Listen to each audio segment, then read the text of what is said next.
Okay, snipers make millions. Isipin mo in less than 24 hours, kung alam mo lang sana kung saan ka titingin sa internet at kung saan ka maglalagay ng pera mo. 728. 40,000 pesos mo in less than 24 hours. Dapat naging ganito.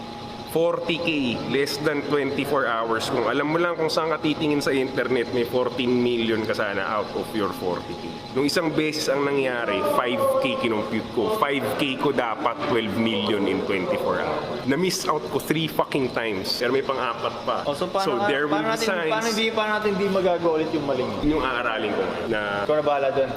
So kailangan hindi natin ma-miss out. Yung 4th, 5th, and everything. Pag yan na-miss pa natin, nakakainis na yun.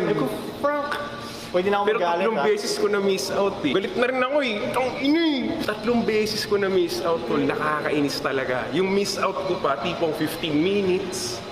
Alam mo yun? 15 minutes, Tapos biglang, sayang. So kailangan talaga. Hindi na sana tayo nagpa-podcast ngayon. Oo, sana kailangan talaga mabilis ka. Pero isipin mo, sa dami kong ginagawa, sa dami kong inaasikasong negosyo, biglang tinatamaan pa ako ng mga perang ganito. Alam mo yun? Nakikita ko pa sila.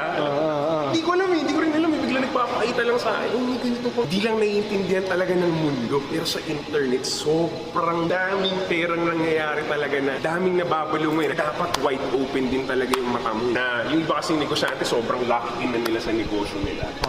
Na biglang may mga opportunity minsan na nagbubukas. Hindi na nakikita. Hindi nila nakikita. Kung alam lang nila paano talaga ako pumera, hindi naman talaga sa merch. Hindi naman talaga, hindi na sasabihin. Pero hindi naman talaga dun Kung hindi ako marunong tumingin sa kung saan-saan. Minsan kailangan sa umpisa talaga marunong kang bumunot. Di ba, money from the sky. Kailangan ganun. Ilalagay mo siya dun sa isang baby project ng main. Kailangan. Ikaw, ano na, sumilip ko na. Yan, na-miss mo pa, yari ka sa akin.